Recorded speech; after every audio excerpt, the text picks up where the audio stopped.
아이포드 뒷덜했다. 안녕하세요. 임신 34주 열장언니입니다. 출산 준비도 하고 있어서 임신 얘기랑 출산 준비 얘기 섞어가며 업로드 예정입니다. 때문에 주차별 임신에 대한 얘기는 패스하고 임신 중에 있을 만한 이벤트나 알아두면 좋을 정보들 위주로 알려드릴게요.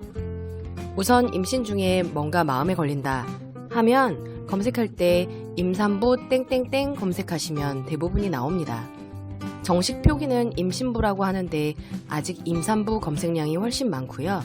오늘은 그 중에서도 임산부가 조심해야 할 것들, 제가 검색했던 거나 첫째 때 알게 된 정보들 알려드릴게요. 초밥, 회, 어패류. 초밥이나 회 등 날 것들은 배탈이나 식중독 등 탈이 나면 약을 쓸 수가 없기에 조심하라는 음식입니다. 따라서 가급적 임신 초기에는 피해주시는 게 좋으며 입덧으로 땡길 때는 위생적인 곳에서 신선한 상태로 드시는 게 좋습니다.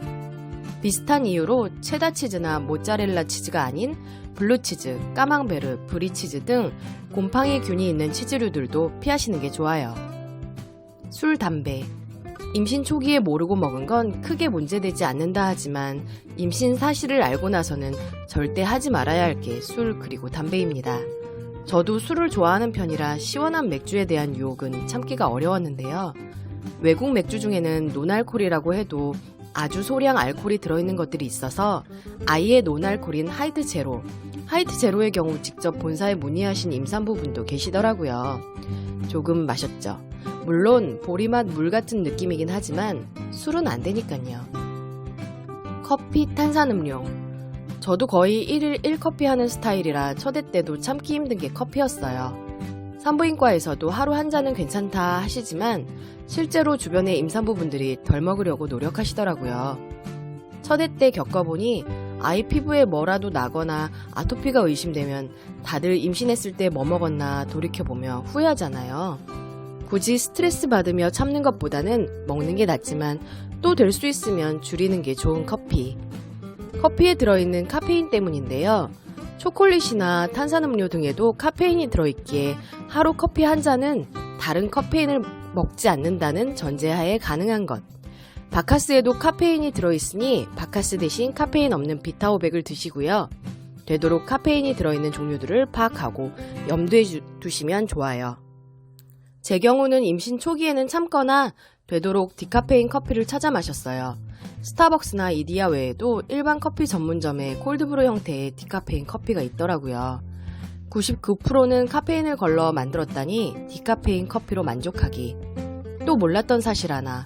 콜라에는 카페인이 있는데 사이다엔 없는 거 아셨나요?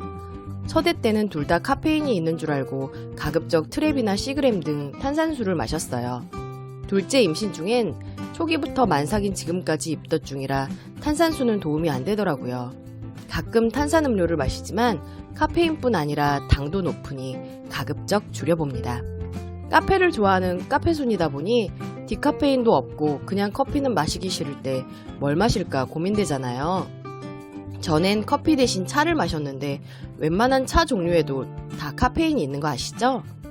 녹차, 얼그레이 등은 카페인이 있어서 생과일 주스 시키고 임신 초기에 변비 있을 때는 키위 주스 추천드려요. 시원한 기분 느낄 수 있습니다. 팥, 율무, 녹두, 그리고 호박즙, 홍삼. 첫애 임신했을 때 제가 팥빵이나 팥도너츠, 팥빙수 등을 팥을 참 좋아했는데 임산부가 조심해야 할 음식에 팥이 있는 거예요. 처음이라 뭐든 조심스러웠을 때라 궁금한 것 리스트를 적어 산부인과 갔을 때 선생님께 여쭸어요. 매일매일 팥 든 음식을 계속해서 먹는 정도가 아니고 가끔씩 먹는 정도라면 괜찮다 하셨고요. 팥과 마찬가지로 율무, 녹두 등 찬 성질을 가진 음식이라 가급적이면 참고해서 가끔만 드세요. 식혜는 단유할 때 도움이 되는 음식이라 조심하라지만 가끔 먹는 거 괜찮고요. 호박즙, 홍삼 등은 자궁 수축을 일으킨다고 해서 좀 더 주의가 필요하며 먹지 않아야 할 것들이니 참고하세요. 임산부 조심해야 할 음식은 여기까지. 둘째 임신 중인 지금은 입덧이 있어서 되려 먹고 싶은 게 너무 없네요. 임신 초기에는 입덧에 토덕까지 있어서 디클렉틴 입덧약 처방받았어요. 첫째 땐 효과는 없고 심리적인 안정감만 주는 입덧 팔찌가 있었는데요. 알고 보니 첫애 낳을 무렵에 해외에서만 쓰던 입던 약인 디클렉틴을 우리나라에서도 처방하기 시작했다고 합니다. 입던 약이라고 하니 왠지 아기한테 영향이 있을 것 같아서 꺼렸는데 산부인과 선생님이 초기에도 전혀 문제 없다고 하셔서 처방받아 먹었어요. 단점이라면 비급여라 가격이 사악한 점. 또 지속적으로 먹어야 하는데 졸립거나 기운 없는 부작용이 있는 점, 적응되면 나중에 끊기가 더 힘들다는 점 등이 있네요. 임신 중기에 입덧이 좀 덜해져 그때 끊었는데 막달인 지금도 헛구역질은 한답니다. 케이스 바이 케이스 에바에라더니 첫애 땐 초기에만 입덧이 있었는데 둘째는 어떤 놈일지. 입덧은 힘들지만 아기가 걱정될 때마다 임신 20주부터 폭풍 태동을 하고 하루에 여러 차례 해줘서 불안쟁이 엄마 안심하게 해주는 효자네요. 임신 중에 힘든 일들 생길 때마다 아기를 바랬던 그 순간을 떠올리고 육아가 힘들 때마다 출산했을 때의 감동을 떠올려 봅니다. 도움이 되셨다면 네이버엔 열장언니, 너튜브엔 아이펀랩 추가 꼭! 오늘도 화이팅 하세요. 구독해주세요.